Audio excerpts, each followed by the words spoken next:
Dear students, हम चर्चा करने जा रहे हैं प्राग ऐतिहासिक युग के नवपाषाणकालीन संस्कृति पर, अर्थात प्रीहिस्टोरिक पीरियड के अंतर्गत जो नियोलिथिक एज है, उस नियोलिथिक कल्चर पर हम आज चर्चा करना चाहेंगे कि किस तरह नवपाषाणकालीन संस्कृति में मानव ने पशुपालन और कृषि करना सीखा। यद्यपि पशुपालन के अवशेष हमें मध्य पाषाणकालीन संस्कृति के अंतिम चरणों में भी देखने को मिलते हैं, क्योंकि मध्य पाषाणकालीन संस्कृति के कई महत्वपूर्ण स्थलों पर अंतिम चरण में हमें पशुपालन के साक्ष्य उपलब्ध हुए हैं। एक महत्वपूर्ण तथ्य यह है कि जैसे मैंने कल भी कहा था या पिछले शीर्षक में भी स्पष्ट किया था कि मध्य पाषाणकालीन संस्कृति एक संक्रमण काल रही है बीच में पुरा पाषाणकालीन संस्कृति और नवपाषाणकालीन संस्कृति के बीच। अर्थात जो मध्य पाषाणकालीन संस्कृति है, अगर विस्तृत विश्लेषण किया जाए या हम ये कहें इसका एक वैज्ञानिक विश्लेषण किया जाए, तो मध्य पाषाणकालीन संस्कृति एक प्रकार से दोनों संस्कृतियों में फैली हुई है। अर्थात मध्य पाषाणकालीन संस्कृति का कुछ हिस्सा पुरा पाषाण काल से जुड़ा हुआ है और बाद का हिस्सा नवपाषाण काल से।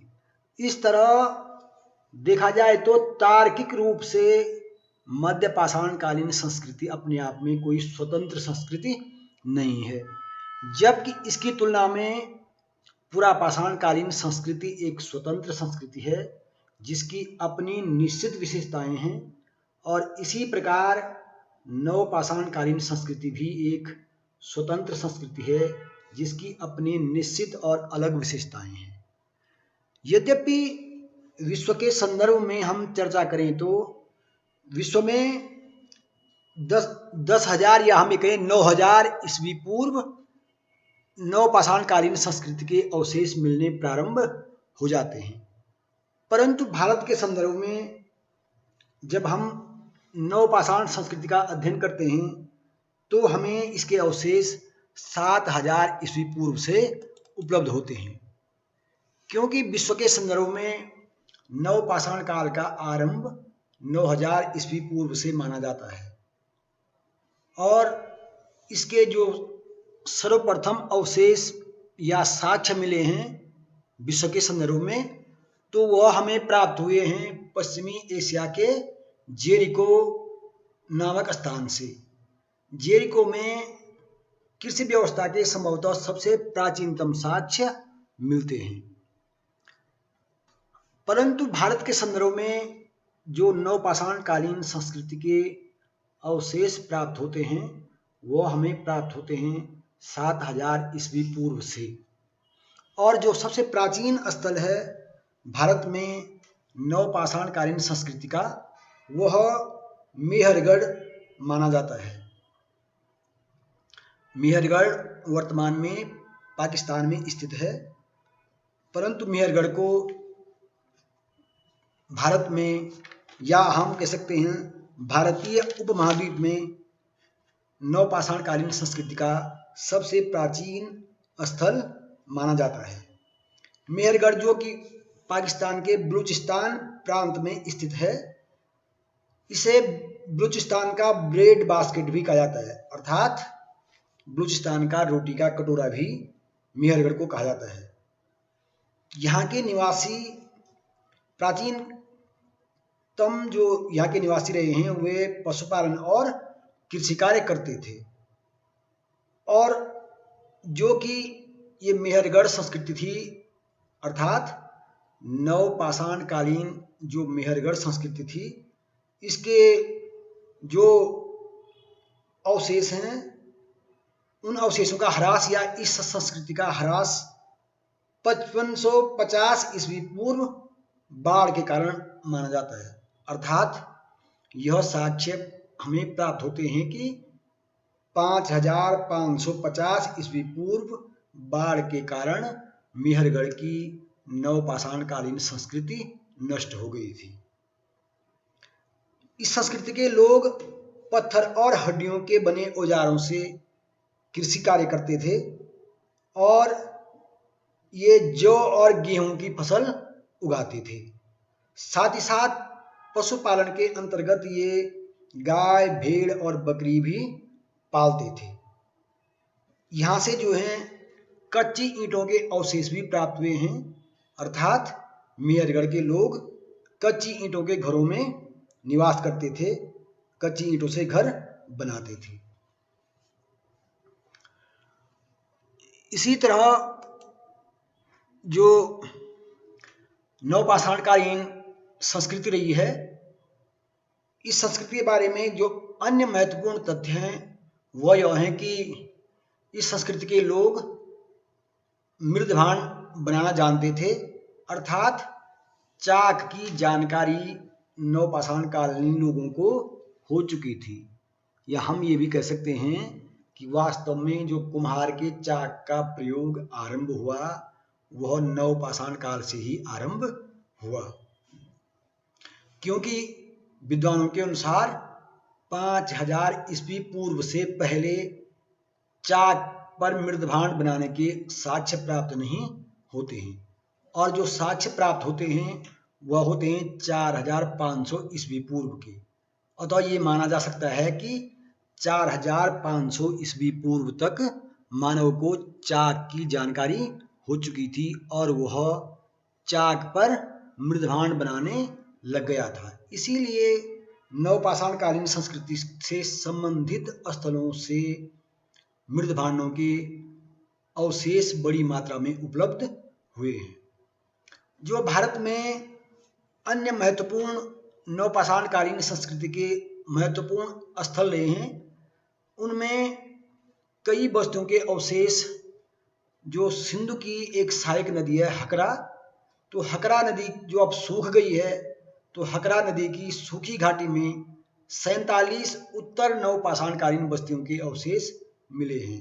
उत्तर का अर्थ ये हुआ कि जब नवपाषाणकालीन बस्तियां समाप्त होने को थी, जब नवपाषाणकालीन संस्कृति समाप्त होने को थी। भारत में स्पष्ट तो जो नवपाषाणकालीन संस्कृति के अवशेष मिले हैं उनमें मुख्य स्थान है कश्मीर में स्थित बुर्जहोम और गुफकराल। बुर्जहोम का अर्थ होता है भोजपत्र का घर, और यह भोजपत्र का जो घर, यह बुर्जहोम जो स्थान था, या यह बुर्जहोम नामक जो स्थान है, यह कश्मीर में श्रीनगर जो महत्वपूर्ण स्थल है, श्रीनगर से उत्तर पश्चिम की ओर 16 किलोमीटर दूर स्थित है। अर्थात बुर्जहोम कश्मीर में श्रीनगर से 16 किलोमीटर उत्तर पश्चिम में स्थित स्थान है। यहाँ पर लोग एक झील के किनारे निवास करते थे। ये जो बुर्जहोम की नवपाषाणकालीन बस्ती थी, इस बस्ती के लोग एक झील के किनारे निवास करते थे और शिकार के लिए मछलियों का शिकार करते थे, और साथ ही साथ मछलियों के शिकार के अलावा वे खेती भी करते थे।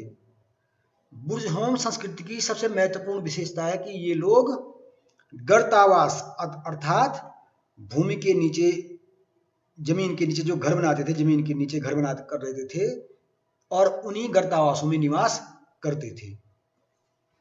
दूसरा जो महत्वपूर्ण स्थान है नवपाषाणकालीन संस्कृति से जुड़ा हुआ, वो है गुफकराल। और यह गुफकराल स्थल है, यह भी श्रीनगर के नजदीक स्थित है। श्रीनगर से 41 किलोमीटर दक्षिण पश्चिम में गुफकराल स्थित है, और इस स्थान के लोग पशुपालन के साथ साथ कृषि करते थे और साथ ही साथ गुप्त काल के लोग पत्थर के पालिशदार औजारों का भी प्रयोग करते थे। गुप्त काल का सामान्य अर्थ है कुम्हार की गुफा, अर्थात गुप्त काल के लोग कुंभकारी से परिचित थे और मिट्टी के पालिशदार मृदभांड तैयार करते थे, साथ ही साथ पत्थर और हड्डियों के औजारों का भी प्रयोग करते थे। बुर्जहोम संस्कृति के लोगों के जो मृदभांड मिले हैं वह मुख्यतः धूसर मृदभांड मिले हैं। इस तरह भारत में नवपाषाणकालीन संस्कृति के जो महत्वपूर्ण स्थल हैं वह बुर्जहोम और गुप्त काल मुख्य हैं।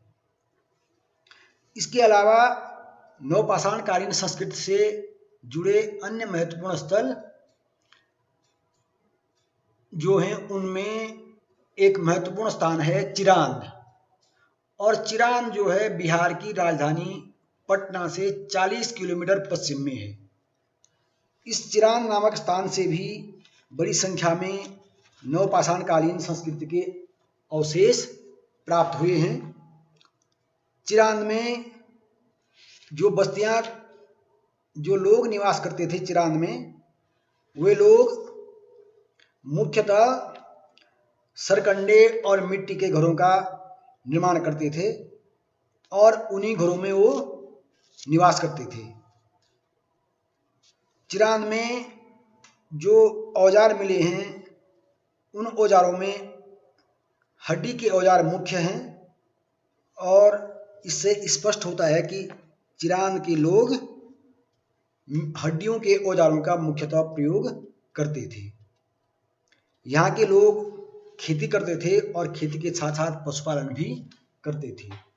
इसके अतिरिक्त जो महत्वपूर्ण विशेषताएं हैं नवपाषाणकालीन संस्कृति की, उनमें यह पाया गया कि बुर्जहोम के लोग जब दाह संस्कार करते थे, अपने मृतकों का अंतिम संस्कार करते थे, तो उनके साथ कब्रों में पालतू कुत्ते भी दफनाए जाते थे।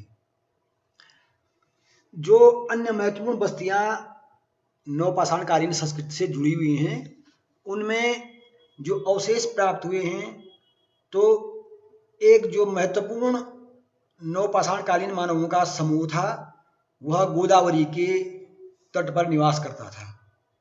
अर्थात गोदावरी के तट पर भी नवपाषाणकालीन संस्कृति के अवशेष प्राप्त हुए हैं। और इसके अतिरिक्त जो महत्वपूर्ण स्थान हैं वह है असम की पहाड़ियों में, अर्थात नवपाषाणकालीन संस्कृति से जुड़े मानवों का एक महत्वपूर्ण समूह असम की पहाड़ियों में भी निवास करता था। ये जो असम में गारो नागा की जो पहाड़ियाँ हैं, इन पहाड़ियों पर नवपाषाणकालीन संस्कृति के महत्वपूर्ण साक्ष्य उपलब्ध हुए हैं, जिनमें हत्तेदार कुल्हाड़ियाँ, गोलाकार छोटे घर्षित कुल्हाड़े, रज्जु चिन्हित मृदभांड यहाँ से बड़ी संख्या में उपलब्ध हुए हैं। इसके अतिरिक्त हमें कर्नाटक में मास्की, ब्रह्मगिरी, हल्लूर, कोडक्कल, पिकलीहल, संगेनकल्लू, टी नरसीपुर और तैकलकोट तथा तमिलनाडु में पय्यमपल्ली और आंध्र प्रदेश के उतनूर नामक स्थान से भी नवपाषाणकालीन संस्कृति के अवशेष मिले हैं। जो नवपाषाणकालीन संस्कृति की महत्वपूर्ण विशेषताएं हैं, उन विशेषताओं में यह तथ्य मुख्य है कि नवपाषाणकालीन संस्कृति के लोगों ने ही सर्वप्रथम कृषि करना सीखा और जो कृषक समुदाय है उसके प्राचीनतम अवशेष नवपाषाण काल के ही उपलब्ध होते हैं। दूसरे में नवपाषाणकालीन संस्कृति की जो दूसरी महत्वपूर्ण विशेषता है वह यह है कि इस संस्कृति के लोग मिट्टी के बने घरों में रहते थे या मिट्टी और सरकंडों के बने गोलाकार या आयताकार घरों में निवास करते थे। साथ ही साथ मेहरगढ़ से जो कच्ची ईंटों के घरों के अवशेष मिले हैं उससे यह भी स्पष्ट होता है कि इस संस्कृति के लोग कच्ची मिट्टी की ईंटों का भी घर निर्माण करने हेतु प्रयोग करते थे। नवपाषाण काल में संपत्ति पर सामूहिक स्वामित्व माना जाता था। इस काल तक जो है मनुष्य संपत्ति पर जो व्यक्तिगत स्वामित्व होता था उस स्तर तक नहीं पहुंचा था, इसलिए संपत्ति पर सामूहिक स्वामित्व माना जाता था। नवपाषाण काल की एक महत्वपूर्ण विशेषता यह भी है कि इस संस्कृति के लोगों ने सर्वप्रथम कुंभकारी अर्थात चाक पर मिट्टी के बर्तन बनाना सीखा, या हम यह भी कह सकते हैं कि सर्वप्रथम नवपाषाणकालीन संस्कृति के लोगों ने ही चाक का प्रयोग करना सीखा, या चाक का आविष्कार नवपाषाणकालीन संस्कृति के लोगों ने किया। यह स्पष्ट तो कहा जा सकता है कि चाक का आविष्कार नवपाषाण काल में ही हुआ। नवपाषाणकालीन महत्वपूर्ण औजारों में यद्यपि हड्डी के औजार भी थे, साथ ही साथ सूक्ष्म पाषाण औजार और इसके अतिरिक्त सेल्ट, कुल्हाड़ियाँ, बसूले, छेने आदि जो हैं इस काल के महत्वपूर्ण उपकरण रहे हैं, और इनके अवशेष उड़ीसा, छोटा नागपुर और अन्य जो विविध स्थल इस संस्कृति से जुड़े रहे हैं उनसे प्राप्त हुए हैं।